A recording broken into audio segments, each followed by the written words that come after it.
నమస్తే. చార్ధామ్ యాత్ర 2026 Shri Gayatri tours and travels వారి ప్రత్యేక కార్యక్రమానికి స్వాగతం. Shri Gayatri tours and travels ఈ పేరు వినగానే ప్రముఖ తీర్థయాత్రలు నిర్వహించడంలో అగ్రగామిగా నిలిచిన సంస్థగా మనందరికీ తెలుసు. 2026 చార్ధామ్ యాత్ర నియమ నిబంధనలు ఏంటి, బెస్ట్ సీజన్ ఏంటి, ఎలా వెళ్ళాలి, రూల్స్ అండ్ రెగ్యులేషన్స్ ఏంటి, మరి అలాగే ఎలాంటి జాగ్రత్తలు తీసుకోవాలి, ఇలాంటి పూర్తి విషయాల్ని మనతో పాటు ఈరోజు తెలియజేయడానికి ఉన్నారు Shri Gayatri tours and travels అధినేత శ్రీ పివి భరత్ శర్మ గారు. నమస్తే అండి భరత్ శర్మ గారు. నమస్తే అమ్మా. భరత్ శర్మ గారు, చార్ధామ్కి అంటే చూస్తూ ఉంటాం, ప్రతి ఒక్క హిందువు చార్ధామ్ యాత్ర జీవితంలో ఒక్కసారి చేయాలనుకుంటారు. అందులో నేను కూడా ఉన్నాను అనుకోండి. అయితే చార్ధామ్ యాత్ర విశిష్టత ఏంటి, అసలు చార్ధామ్ అంటే ఎక్కడెక్కడ ఏంటండి? చేస్తామా. ముందుగా హెచ్ఎంటీవీ ప్రేక్షకులకి నమస్కారం. చార్ధామ్ అనగానే మనకు ఆ పేరులోనే 4 ధాములు అని వినపడుతుందమ్మా. ఆ 4 ధాములు ఏంటంటే యమునోత్రి మొట్టమొదటిది, దాని తర్వాత గంగోత్రి, ఆ తర్వాత కేదార్నాథ్, ఆ తర్వాత బద్రీనాథ్. ఈ 4 ధాములు కలిపితే దీన్ని చార్ధామ్ యాత్ర అంటున్నారు. ఈ చార్ధామ్ యాత్రలో ఒకసారి మనం గమనిస్తే అన్నిటికీ సెంటర్ పాయింట్ ఏంటి, హరిద్వార్. హరిద్వార్ నుంచి యాత్ర ప్రారంభమవుతుంది చార్ధామ్ యాత్ర అని. ఆ హరిద్వార్కి వెళ్ళాలంటే మనం ఢిల్లీ నుంచి హరిద్వార్కి ట్రావెల్ చేసి హరిద్వార్ నుంచి వెళ్తాం మనం.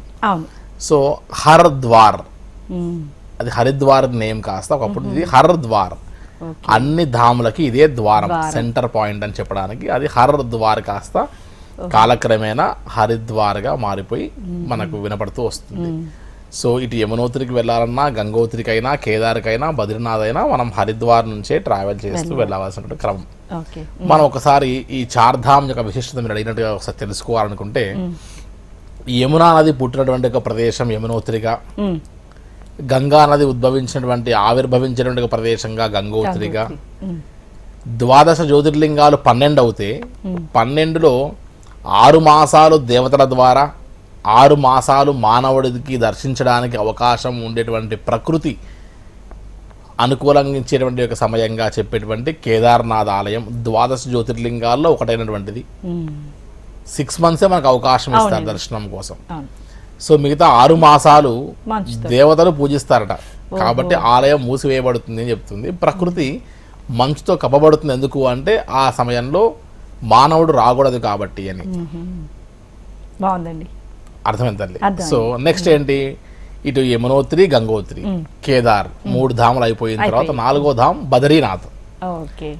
విష్ణుమూర్తి తపస్సు చేస్తూ ఈ భూలోకంలో ఆయన మంచు కొండలో తపస్సు చేస్తూ ఉంటే బదరీ వృక్ష రూపంలో, అంటే బదరీ చెట్టు రూపంలో లక్ష్మీదేవి ఈయన రక్షించడానికి కోసం చలికి ఆ మంచు కొండల్లో ఇబ్బంది పడుతున్నారని చెప్పి ఒక చిన్న బదరీ వృక్షం, అంటే రేగి ఆకు, రేగి చెట్టులాగా ఆవిడ ఉద్భవించి స్వామివారిని చుట్టూ కప్పేస్తూ రక్షించింది. కాబట్టి ఆయన తపస్సుకు భగ్నం కలగకుండా సహకరించినటువంటి కారణంగా బదరీ క్షేత్రము అని నీ పేరుతో, బదరీ వృక్షంతో ఈ పేరు విరాజిల్లుతుంది అని వరమిచ్చారట స్వామివారు. సో ఇలా పుణ్య నదులు, అదేవిధంగా లోయలు, కొండలు, హిమాలయ ప్రాంతాల్లో, మనం ఉత్తరాఖండ్ ప్రాంతంలో సాగేటువంటి యాత్ర దేవభూమిగా, ల్యాండ్ ఆఫ్ గాడ్స్ అని ఎట్లయితే అంటారో, దేవభూమిగా ప్రతీకగా పొందినటువంటి ఆ నేలలో నడిచి మనం ఈ చార్ధామ్ యాత్ర అన్నటువంటిది చాలా అద్భుతమైనటువంటి యొక్క ఫీల్తో, మీరు అన్నట్టుగా ప్రతి ఒక్కరికి చార్ధామ్ యాత్ర చేయాలి అనేటువంటి ఒక ఆకాంక్షకి ఇటు కైలాష్, ఇటు అమర్నాథ్తో పాటు అన్ని యాత్రలతో పాటు చార్ధామ్ యాత్ర అనేటువంటిది ఒక లైఫ్ టైం అచీవ్మెంట్గా భావించేటువంటి యాత్ర అని చెప్పచ్చమ్మా. ఓకే. అయితే మరి మీరు అన్నట్టుగా అందరం వెళ్ళాలనుకుంటాము. అయితే దీనికి ఏమైనా ఏజ్ లిమిట్ అని ఉంటుందా, లేకపోతే ఎలాంటి రూల్స్, రిస్ట్రిక్షన్స్ ఉంటాయండి? అంటే ఈ వయసు వాళ్ళే రావాలి, ఇలాగే ఆరోగ్యం ఉండాలి అని ఏంటంటే వాటికి ఏం చెప్తారండి? ఎస్ అమ్మా, యాక్చువల్గా కైలాష్ యాత్ర లాగా ఈ చార్ధామ్ యాత్రలో కూడా కొన్ని హెల్త్ ఇష్యూస్ ఉన్నవారు, మరీ ముఖ్యంగా బ్రీతింగ్ ప్రాబ్లం ఉన్నవారు, ఆస్తమా ఉండి ఇన్హేలర్స్ ఎక్కువ కొట్టుకుంటూ ఉన్నటువంటి వారు కేదార్నాథ్ అనేటువంటి పాయింట్లో లైట్గా హై ఆల్టిట్యూడ్ ఉంటుంది కాబట్టి కాస్త జాగ్రత్త తీసుకొని ముందుగానే డాక్టర్ని lung functioning test, pulmonary functioning test చేసుకుని అనారోగ్య సమస్యలలో ముఖ్యంగా బ్రీతింగ్ ప్రాబ్లం ఉన్న వాళ్ళు లంగ్ ఇన్ఫెక్షన్స్ ఉన్న వాళ్ళు జాగ్రత్త పడమని చెప్పడం అమ్మా. అంతే. బట్ చార్ధామ్ యాత్రకి ఎక్కడ ఏజ్ లిమిట్ లేదు. అమర్నాథ్కి 70 years ఉన్నట్టు, కైలాష్కి 75 years ఉన్నట్టు, ఈ చార్ధామ్ యాత్రలో ఎక్కడ ఏజ్ లిమిట్స్ లేవు. ఓకే. కానీ డాక్యుమెంటేషన్ విధంగా చూసుకుంటే ఆల్రెడీ చార్ధామ్ యాత్ర జరగాల్సిన రిజిస్ట్రేషన్స్ అని జరిగిపోతూ ఉన్నాయి. ఓహో. మేలో స్టార్ట్ అవుతుంది యాత్ర. కానీ యాత్రా పర్చీలు, మనం ఏ ధామ్కి ఎప్పుడెప్పుడు వెళ్తున్నాం అనేటువంటి ఎన్రోల్మెంట్స్ ఏవైతే ఉన్నాయో అవన్నీ ఆల్రెడీ స్టార్ట్ అయిపోయి ఉన్నాయి. కాబట్టి మహా అంటే ఒక 10-15 రోజులు తప్ప ఈ చార్ధామ్ యాత్రకి ఇంకెక్కువ అవకాశాలు కూడా ఉండవు. ఎందుకంటే దేశవ్యాప్తంగా అందరూ వెళ్ళేటువంటి ఒక సీజన్ ఈ సీజనే. మే, జూన్, ఆగస్ట్, సెప్టెంబర్లో ఎక్కువ ట్రావెల్ చేస్తారు. కాబట్టి అందరూ వెళ్ళాలనుకున్నటువంటి ఈ సందర్భంలో ఆయా ఫిక్స్డ్ డేట్స్లో వెళ్ళాలి అనుకునే వారందరూ ముందుగానే ఆన్లైన్లో మనం ఎన్రోల్మెంట్ చేయించాల్సి వస్తుంది. అంత స్టాఫ్ చూసుకుంటారు. వాటికి తగ్గటువంటి యొక్క నిర్ణయం ఆచరణలో పెట్టాలి. అట్ ద సేమ్ టైం ఇక్కడ నుండి మనం ఢిల్లీ ఫ్లైట్లో వెళ్తున్నామా, ట్రైన్లో వెళ్తున్నామా, హరిద్వార్ ఎట్లా వెళ్తున్నాము అనేటువంటిది అంతా కూడా ఇప్పుడే ఫ్లైట్ అండ్ ట్రైన్స్ బుక్ చేసుకోకపోతే 3 months తర్వాత వెళ్ళాల్సిన టికెట్స్ దొరకవు. సో ఆచరణలో ఆలోచన పెట్టాలి అనడానికి ఈ మార్చ్ సరైన సమయము అని చెప్పచ్చమ్మా. ఓకే.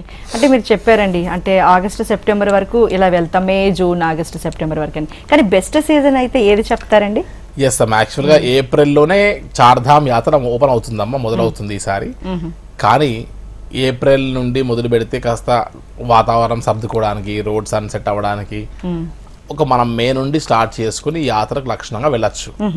అయితే మనం మే, జూన్లో చార్ధామ్కి బెస్ట్ క్లైమేట్ ఉంటుందని చెప్పచ్చమ్మా.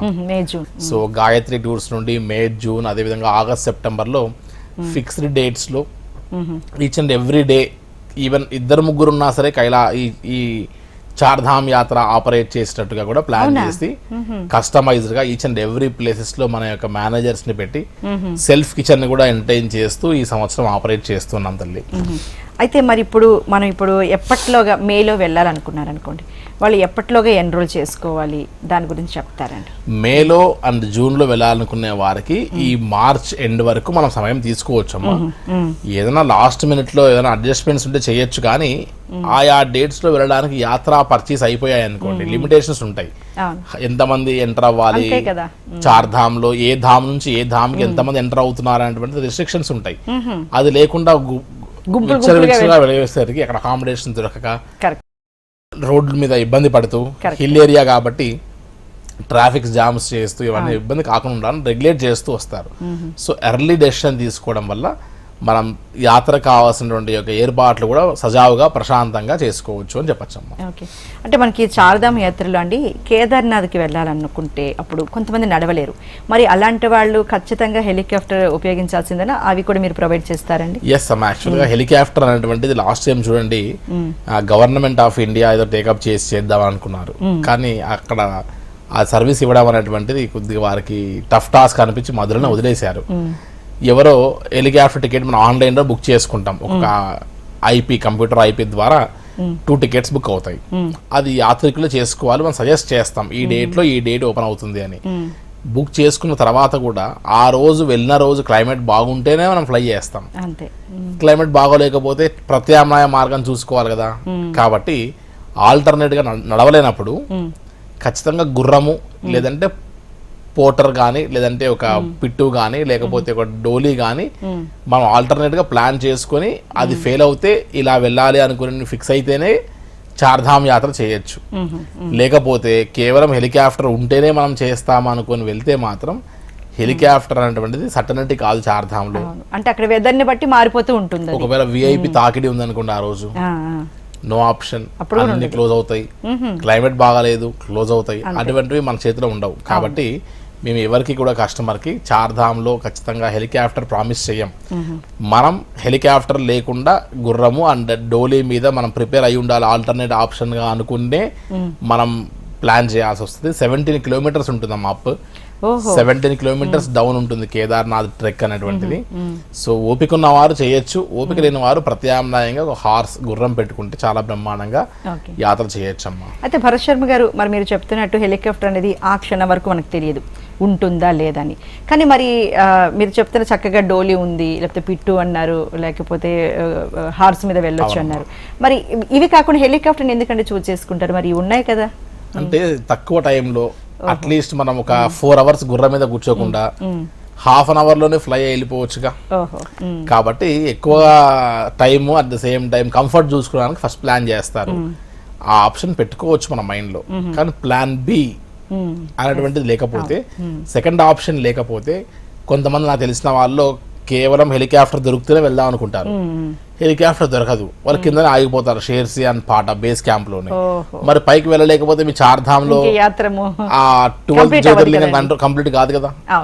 కాబట్టి అది మాత్రం మైండ్ లో పెట్టుకొని పోతే మనము 1 day వెయిట్ చేస్తాము క్లైమేట్ బాగాలేకపోతే, సెకండ్ డే వెయిట్ చేస్తాం అనుకోండి, ఇంకా ఆ తర్వాత మనం ఇంకో ధామ్కి వెళ్ళాలిగా. రిటర్న్ ఫ్లైట్ టికెట్స్ అంటూ మనకు టైంకి ఉన్నప్పుడు యాజ్ పర్ షెడ్యూల్ మనం వెళ్ళాలి. షెడ్యూల్ డిలే అయితే కష్టం అవుతుంది. కాబట్టి ఓన్లీ హెలికాప్టర్ మీద చార్ధామ్ యాత్ర చేద్దాం అనుకున్నటువంటి కొద్దిగా వైజ్ డెసిషన్ కాదు అని నా సజెషన్ అమ్మా. ఓకే, అయితే మీరు కొంతమందిని తీసుకొని భక్తులను తీసుకొని వెళ్తుంటారండి.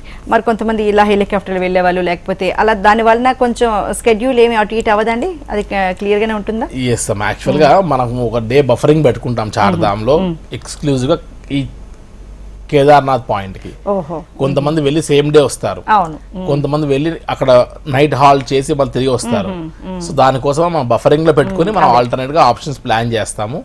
దాన్ని బట్టి అందరినీ కోఆర్డినేట్ చేసి హెడ్ టెయిల్ 2 విధాలుగా 2 మేనేజర్స్ ఉండి ఉన్న వాళ్ళందరినీ కోఆర్డినేట్ చేసుకుంటూ ఎక్కడ ఇబ్బంది కాకుండా ప్లాన్ చేస్తారమ్మా. ఓకే అండి, ఇవన్నీ మరి బాగానే ఉన్నాయి. మరి ఫుడ్ విషయానికి వస్తే చాలా మందికి అన్నం తినకపోతే, తెలుగు భోజనం తినకపోతే ఇంకా మనశ్శాంతి ఉండదు ఎంత చూసుకున్నా. మరి దానికి ఫుడ్ అయితే ఎలా అండి, ఎలా ప్రిపేర్ చేస్తున్నారు, ఎలా ప్లాన్ చేస్తారండి? ఎస్ అమ్మా, యాక్చువల్గా ఈ చార్ధామ్ యాత్రలో హరిద్వార్ పాయింట్ నుంచి మొదలు పెడితే బార్కోట్, అక్కడ నుండి ఉత్తరకాశీ, ఇట్లా డిఫరెంట్ పాయింట్స్ ఏవైతే ఉన్నాయో అన్ని బేస్ క్యాంప్ పాయింట్స్లలో ముందుగానే మన కిచెన్ స్టాఫ్ వెళ్ళి స్టే చేసి కావాల్సినటువంటి ఎక్విప్మెంట్స్ అన్ని కూడా ముందుగానే పంపించేసి వారికి కావాల్సినటువంటి యొక్క ఫుడ్ ప్రిపరేషన్, మన సౌత్ ఇండియన్ బ్రేక్ఫాస్ట్, లంచ్, డిన్నర్తో పాటు ఈవెన్ ఒక కస్టమర్ వచ్చినా సరే వారికి సర్వీస్ చేయాలి, 100 మంది వచ్చినా సరే సర్వీస్ చేయాలనే ఉద్దేశంతో ముందుగానే ప్రీ ప్లాన్ సెటప్ అంతా ఉందమ్మా. ఈసారి మన తెలుగు వారి సౌత్ ఇండియన్ ఫుడ్ ఎక్కడ మిస్ అవ్వకుండా త్రూ అవుట్ చార్ధామ్ ట్రిప్ లో. ఎందుకంటే ఆ ఫుడ్ అనేటువంటిది మనకు ఎనర్జీ ఇస్తుంది. రెండోది నెక్స్ట్ డేకి యాక్టివిటీ గట్టిగా ఉండాలి అని అంటే ఆత్మారాముడు ముందు శాంతించాలి. కాబట్టి వితౌట్ ఫుడ్ మనకు కిచెన్ అనేటువంటిది గుండెకాయ లాంటిదమ్మా యాత్రలో. ఆ సెల్ఫ్ కిచెన్ లేనిది ఏ టూర్ సక్సెస్ కూడా కాదు. కాబట్టి వారికి ఓపిక ఉండాలంటే ఖచ్చితంగా మన సౌత్ ఇండియన్ ఫుడ్, మన టేస్ట్ ఉన్నటువంటి ఫుడ్డే మనం ఇవ్వాల్సి వస్తుందమ్మా. ఓకే అండి, మీరు ఇందాక చెప్పారు ఆస్మా ఉన్న వాళ్ళు మాత్రం కాస్త చూసుకుని డాక్టర్ని కన్సల్ట్ చేసి కొన్ని రకాల టెస్టులు చేసుకుని రావాలని. మరి బీపీ, షుగర్ అవి ఉన్న వాళ్ళ సంగతి ఏం చెప్తారండి? బీపీ, షుగర్ ఇవాళ రేపు చిన్న పిల్లోడి నుంచి మొదలు పెడితే పెద్దవాళ్ళ వరకు అందరికి కామన్ థింగ్ అమ్మా అది. సో బీపీ, షుగర్ అనేటువంటివి మనతో కలిసి ప్రయాణం చేస్తున్నటువంటి అంశాలు లైఫ్లో. మనం వాటితో అవి మనతో కలిసి ప్రయాణం చేస్తుంటాం. అండ్ ఈ 2 అన్నదమ్ములు అక్కచెల్లెల్లాగా 2 పక్కపక్కనే ఉంటాయి. షుగర్ వచ్చిందంటే బీపీ ఉంటుంది, బీపీ వస్తే అటువంటి షుగర్ రావాల్సిందే. సో బీపీ, షుగర్ లాంటి ఈ 2 అంశాలు ఏవి కూడా ఏ యాత్రకైనా సరే, ఇటు కైలాష్కైనా, చార్ధామ్ అయినా, అమర్నాథ్ అయినా, ఏ యాత్రకైనా సరే ఇవి ఏవి మ్యాటర్ కాదు. టైంకి ఫుడ్ అండ్ టైంకి బీపీ టాబ్లెట్ వేసుకోగలిగితే అదేం పెద్ద ఫ్లక్చువేషన్ లేదు. హై ఆల్టిట్యూడ్ పాయింట్కి వెళ్తే లంగ్ ఇన్ఫెక్షన్ ఉండి ఆస్తమా లాంటివి ఏమైనా ఉంటేనే సమస్య తప్ప అవి లేకపోతే ఎటువంటి ఇబ్బంది లేకుండా మేనేజ్ చేయొచ్చమ్మా. ఓకే అండి, చాలా చక్కగా తెలియజేశారు. అయితే చార్ధామ్ యాత్ర చేయలేని వారు దోధామ్ యాత్ర చేయొచ్చు అని అంటే మీరే ఇంతకు ముందు చెప్పారు, దాని గురించి ఒకసారి చెప్తారండి? కొంతమందికి అమ్మ చార్ధామ్ చేసే ఓపిక ఉండకపోవచ్చు, అంటే సమయం కావచ్చు, సమయము, ఓపిక. అవును, ఓపిక కూడా ఉండాలి. మాకు దోధామ్ చాలే, యమునోత్రి, గంగోత్రి పెద్ద పట్టింపు కాదు మాకు అని ఆలోచన ఉండొచ్చమ్మా. ఉన్నప్పుడు అప్పుడు ఏమవుద్దంటే కేవలం వారు కేదార్నాథ్ ఒకటి, బద్రీనాథ్ ఒకటి చూసుకుంటే చాలే అనుకుంటారు. సో కేదార్ అండ్ బద్రీనాథ్ సంబంధించినటువంటి ఈ రెండింటిని ప్లాన్ చేసుకోవాలి అనుకున్నప్పుడు కూడా దోధామ్ యాత్ర చేస్తారు. సో ఫస్ట్ కేదార్ వెళ్ళాలి, తర్వాత బద్రీ వెళ్ళాలి. కాబట్టి వాళ్ళు డైరెక్ట్గా హరిద్వార్ రావడం, హైదరాబాద్ నుంచి ఢిల్లీ టు హరిద్వార్ రావడం, లేదంటే డెహ్రాడూన్ ఎయిర్పోర్ట్ చాలా దగ్గర హరిద్వార్కి. సో డెహ్రాడూన్ ఎయిర్పోర్ట్ ద్వారా హరిద్వార్ వచ్చేసి అక్కడ నుండి డైరెక్ట్గా గుప్తకాశీ, దెన్ అగైన్ కేదార్ చూసుకొని మళ్ళీ బద్రీనాథ్కి వెళ్ళి రిషికేశ్, హరిద్వార్ చూసుకొని మళ్ళీ బ్యాక్ హైదరాబాద్ రావచ్చు. సో ఈ చార్ధామ్ వెళ్ళిన వాళ్ళకి దోధామ్ వెళ్ళిన వాళ్ళకి 4-5 డేస్ గ్యాప్ ఉంటుంది. తర్వాత వీళ్ళు బయలుదేరతారు, తిరిగి వాళ్ళని క్లబ్ అవుతారు అక్కడ.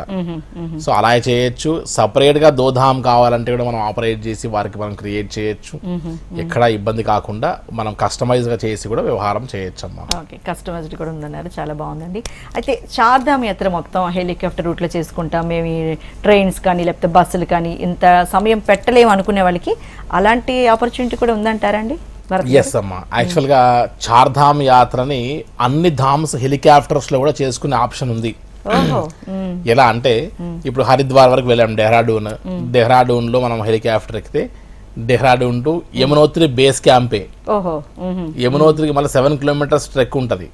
అది మళ్ళీ గుర్రం మీదనే వెళ్ళాలి, లేదా నడుచుకుంటూ వెళ్ళాలి, లేదా డోలీ మీద వెళ్ళాలి. అది కాకుండా కేదార్నాథ్ ఇటు గంగోత్రి ఓకే పై వరకు వెళ్తాయి. బద్రీనాథ్ ఇబ్బంది లేదు. హెలికాప్టర్ తీసుకుంటే యమునోత్రి దగ్గర మాత్రం కంపల్సరీ మనకు నడక ఉంటుంది. ఆ విషయంలో మనం జాగ్రత్త పడాలి. నెంబర్ 2, 60 నుంచి 70 కిలోల వరకు మాత్రమే సర్టెన్ వెయిట్ మాత్రమే అలౌ చేస్తారు పర్ పర్సన్. 2,40,000 2,50,000 లో 60 నుంచి 70 కిలోలు అలౌ చేస్తారు. ఎక్స్ట్రా వెయిట్ ఉన్న ప్రతి వెయిట్ కి ఒక్కొక్క వెయిట్ కి 1 కిలోకి మనం 2,500 చార్జ్ చేస్తారు. హెలికాప్టర్ లో వెయిట్ బేస్ అవుతుంది కదా, హెలికాప్టర్ లో ఇంత మన వెయిట్ చూసి 60 కిలోలు 70 కిలోల వరకు ఎగ్జామ్షన్ ఉంది. ఆ తర్వాత ఎవ్రీ కిలోకి ఒక 10 కిలోలు ఎక్కువ ఉన్నారనుకోండి, ఇంటూ 2,500 అంటే 25,000 ఎక్స్ట్రా. కిలోకి 2,500 రూపాయలు ఎక్స్ట్రా కట్టుకోవాలి. ఎంత బరువు ఉంటే అంత. అంటే అది బడ్జెట్ తో కూడుకున్నది. అంటే చెప్పలేదు భరత్ శర్మ గారు, మీరే ఫస్ట్ అని చెప్పారు. ఇది ప్రాక్టికల్ గా ఉన్న విషయం తల్లి. ఇదంతా క్వశ్చన్ మార్క్స్ పెట్టి అక్కడ చెప్తే చివరికి ఆ బడ్జెట్ చూసుకునేసరికి మేము చిన్నగా రాసిచ్చాము మీ పేపర్లో, టర్మ్స్ అండ్ కండిషన్స్ చూసుకోలేదా అన్నాం, కరెక్ట్ కాదు కదా. ఇది ఒకటి. రెండోది మనం హెలికాప్టర్ బుక్ చేసుకున్నాం, 4 ధామ్స్ కి వెళ్ళాం. ఒక ధామ్ కి వెళ్ళాం, క్లైమేట్ అనుకూలించలేదు, ఒక 2 days 3 days ఆగాలి. మరి అప్పుడు హెలికాప్టర్ రూట్ లో మనం వెళ్ళి ఏం సుఖం ఉన్నట్టు? అంతే కదండి. సో హెలికాప్టర్ అనేది ప్రకృతి ఒడిలో మనం ప్రయాణం చేస్తున్నది కాబట్టి గాలిలో ప్రయాణం అనేటువంటిది మనం గాలిలో దీపం పెట్టుకుని కూర్చున్నట్టుగానే అది ఎప్పుడు క్లైమేట్ బాగాలేకపోవచ్చు, ప్రమాదాలు అవ్వచ్చు, అండ్ క్లైమేటికల్ కండిషన్స్ వల్ల ఫ్లై కాకపోవచ్చు. ఇవన్నీ కూడా సెకండరీ ఇఫ్స్ అండ్ బట్స్ ఉన్నాయి కాబట్టి చార్ధామ్ యాత్ర అనేటువంటిది నా దృష్టిలో కైలాష్ అంత ఈజియెస్ట్ యాత్ర ఇంకోటి లేదమ్మా. చార్ధామ్ అంటే కష్టమైన యాత్ర కూడా ఇంకోటి లేదు. అవునండి, చిన్న లోయ. అంటే మేము ఇంతవరకు కైలాస్ మానస సరోవర్ యాత్రే చాలా క్లిష్టమైందేమో, కష్టమైందేమో, ఇదే ఈజీ అనుకుంటున్నాం. 2 కాళ్ళు లేకుండా కైలాష్ యాత్రకి వెళ్ళిన వాళ్ళని చూపిస్తాం మా నేను. అవునండి, 2 కాళ్ళతోనే పని లేదు. దర్శనం చేసుకోవాలి యమద్వార్ వరకు వెళ్ళి అంటే, పరిక్రమ చేయాలంటేనే కైలాసగిరి చుట్టూ మన కాళ్ళు అవసరం. అంతటి ఈజియెస్ట్ మార్గం కూడా కైలాష్కి వెళ్ళొచ్చు, కానీ ఒళ్ళు అలవకుండా మీ కాళ్ళకు పని చెప్పకుండా మీరు చార్ధామ్ యాత్ర చేయలేరు. ఎందుకంటే ఖచ్చితంగా మనకు ఒంటి స్ట్రెయిన్ ఎంత హెలికాప్టర్లో పెట్టుకున్నా, ఎంత గుర్రం పెట్టుకున్నా అక్కడ ఇక్కడ దిగి ఖచ్చితంగా నడవాల్సి వస్తుంది. 7 కిలోమీటర్స్. సో ఇవన్నీ కొన్ని సిచ్యువేషన్స్ లో మన బాడీ అడ్జస్ట్ అవ్వాలి. కష్టపడకుండా ఆల్మోస్ట్ మనము డెహ్రాడూన్ అంటే హరిద్వార్ టు హరిద్వార్ ఈ యాత్రకి సుమారుగా మనం 9 nights 10 days పెట్టుకోవాలి. అప్ అండ్ డౌన్ మళ్ళీ 2 days. సో 12 nights 13 days పెట్టుకుంటే చార్ధామ్ యాత్ర చాలా ప్రశాంతంగా చేయొచ్చమ్మా. 14 రోజులు అయితే ఆల్మోస్ట్ అవుతుంది.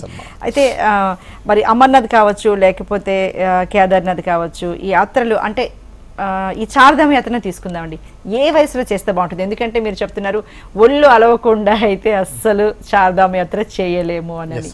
మరి ఏ ఏజ్ లో చేస్తే బాగుంటుంది అంటారు? సహజంగా అమ్మ, ఓపిక ఉన్నప్పుడే తీరిక చేసుకుని కాస్త యంగేజ్ లో ఉన్నప్పుడే ఇటువంటి యాత్రలు చేస్తే అప్పుడు ఏమవుద్ది అంటే సహజంగా మన యొక్క బాడీ అనేటువంటిది అలసిపోయినా సరే ఓపిక ఉంటుంది కాబట్టి ఈ యాత్ర చేయడానికి మనకు అనుకూలంగా ఉంటుంది అని చెప్పచ్చమ్మా. మరి అప్పుడు మీరు బిగినింగ్ లో ఉండేటప్పుడు అప్పుడు ఎలా ఉంది, ఇప్పుడైతే ఎలా ఉందండి? అంటే మీరు ఇప్పుడు చెప్తున్నారు 20 years ఉన్న వాళ్ళు కూడా వస్తున్నారు అంటున్నారు కదా, నిజంగానే యంగ్స్టర్స్ రావడం చాలా పెరిగింది అంటారా? ఎస్ అమ్మా, నా వయసు 37 సంవత్సరాలు తల్లి. సో ఆల్మోస్ట్ నేను 20 years ఉన్నప్పటి నుండి ఫస్ట్ తిరగడం మొదలుపెట్టా.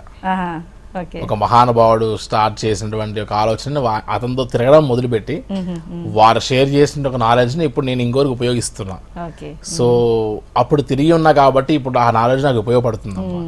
అప్పుడు తిరిగి ఉండకపోయింటే నా లైఫ్ లో నేను చాలా ఎసెన్స్ మిస్ అయ్యేవాడిని.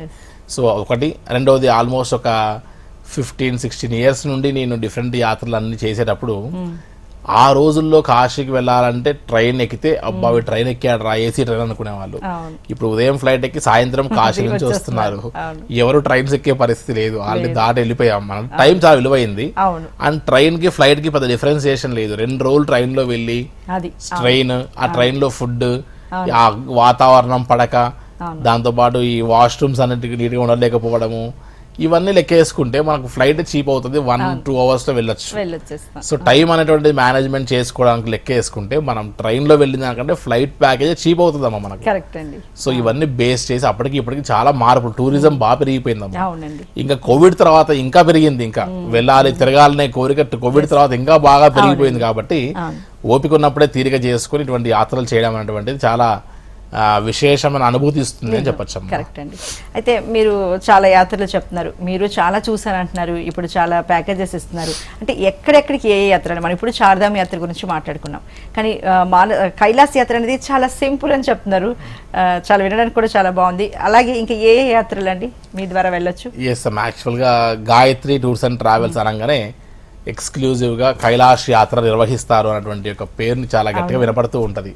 ఎందుకంటే 100 మందిని డిఫరెంట్ బ్యాచెస్ ద్వారా కైలాష్ యాత్ర 2025లో అండ్ 2026లో ఇప్పుడు రాబోతున్న సంవత్సరంలో కూడా అశ్వ సంవత్సరము అని కైలాష్ యాత్రకు చాలా ప్రతీకం అమ్మ. ఎందుకు అంటే 2026 సంవత్సరంలో కైలాష్ యాత్ర చేస్తే, ఒక్కసారి యాత్ర చేస్తే 12 సార్లు చేసిన ఫలితం వస్తుందని చెప్తున్నారు. ఎందుకంటే అశ్వ సంవత్సరం అని మనకు పుష్కరం ఎట్టయితే వస్తుందో ఆ రకంగా అని చెప్తూ రావడము. మే నుండి మొదలు పెడితే త్రూ అవుట్ ద ఇయర్ లెక్కేస్తారు ఆ హార్స్ ఇయర్ అనేటువంటిది. సో టిబెటియన్స్ వాళ్ళందరూ 12 సార్లు కైలాస యాత్ర చేయాల్సిందే లైఫ్ లో. మనం ఒకసారి చేసే యాత్ర అయిపోయింది అనుకుంటాం, వాళ్ళు 12 టైమ్స్ చేయాలి వాళ్ళ రూల్స్ అండ్ రెగ్యులేషన్స్ ప్రకారం. టిబెటియన్స్, జైన్స్, బోన్ మతస్థులు అందరూ చేయాల్సిందే, 12 సార్లు చేయాల్సిందే. అదే ఈ యొక్క అశ్వ సంవత్సరంలో చేస్తే వారికి ఎగ్జామ్షన్ అనమాట, చేసినట్టే. సో కాబట్టి ఈ సంవత్సరం కైలాష్ చాలా విశేషం. కైలాష్ కంటే ఎప్పుడు వెళ్ళొచ్చండి? అది కూడా సేమ్ మే నుంచి మొదలు పెడితే చార్ధామ్ లానే సెప్టెంబర్ వరకు ఉండే సమయం. ఖచ్చితంగా బ్రీతింగ్ ప్రాబ్లం ఉండకూడదు, వ్యాలిడ్ పాస్పోర్ట్ ఉండాలి, హెల్త్ ఇష్యూస్ లో లంగ్ ఇన్ఫెక్షన్స్, బ్రీతింగ్ ప్రాబ్లమ్స్ లేకుండా ఉండాలి. ఇదంతా కూడా ఆల్మోస్ట్ మార్చ్ లోనే ప్లాన్ చేసుకుంటే మే నుండి స్టార్ట్ అవుతుంది. ఈజీగా వెళ్ళొచ్చు. అండ్ దీంట్లో రోడ్డు మార్గం వెళ్ళొచ్చు అండ్ హెలికాప్టర్ మార్గం ఉండొచ్చు, దీన్ని చూస్ చేసుకోవాలి. ఇది కాకుండా ఎవ్రీ మంత్ మన దగ్గర నుంచి నేపాల్ ముక్తినాథ్ యాత్ర ఒక 8 days యాత్ర హైదరాబాద్ టు హైదరాబాద్ బయలుదేరుతుంది. బెంగళూరు, చెన్నై నుంచి కూడా సేమ్ డేట్స్ లో బయలుదేరుతుంది. శ్రీలంక ఎవ్రీ మంత్ వెళ్తుంది మన దగ్గర నుంచి. రామాయణం యాత్ర, రామాయణానికి సంబంధించిన చూపిస్తారండి. మనము east, west, north, south of Sri Lanka మొత్తం 7-8 days లో మొత్తం అన్ని కవర్ అవుతాయి. ఇంక్లూడింగ్ రామాయణానికి సంబంధించినటువంటి యొక్క ప్రదేశాలు, శాంకరీదేవి శక్తిపీఠము, అదే విధంగా అగ్ని ప్రవేశం నుంచి మొదలు పెడితే అమ్మవారి సీతా వాటిక, అశోక వనము, ఇలా ఎన్నెన్నో నెంబర్ ఆఫ్ రామాయణంకి సంబంధించినటువంటి యొక్క దృశ్యానికి మనం చూస్తే కూడా ఆశ్చర్యపడేటువంటి యొక్క సన్నివేశాలు చాలా కనపడతాయి రామాయణం సంబంధించి. అయితే సరే, ఇప్పుడు రామణ యాత్ర తీసుకుందాం. అక్కడికి వెళ్ళిన తర్వాత ఇది అని కరెక్ట్ గా చెప్పడానికి ఎవరైనా గైడ్ ని కూడా పెడతారా?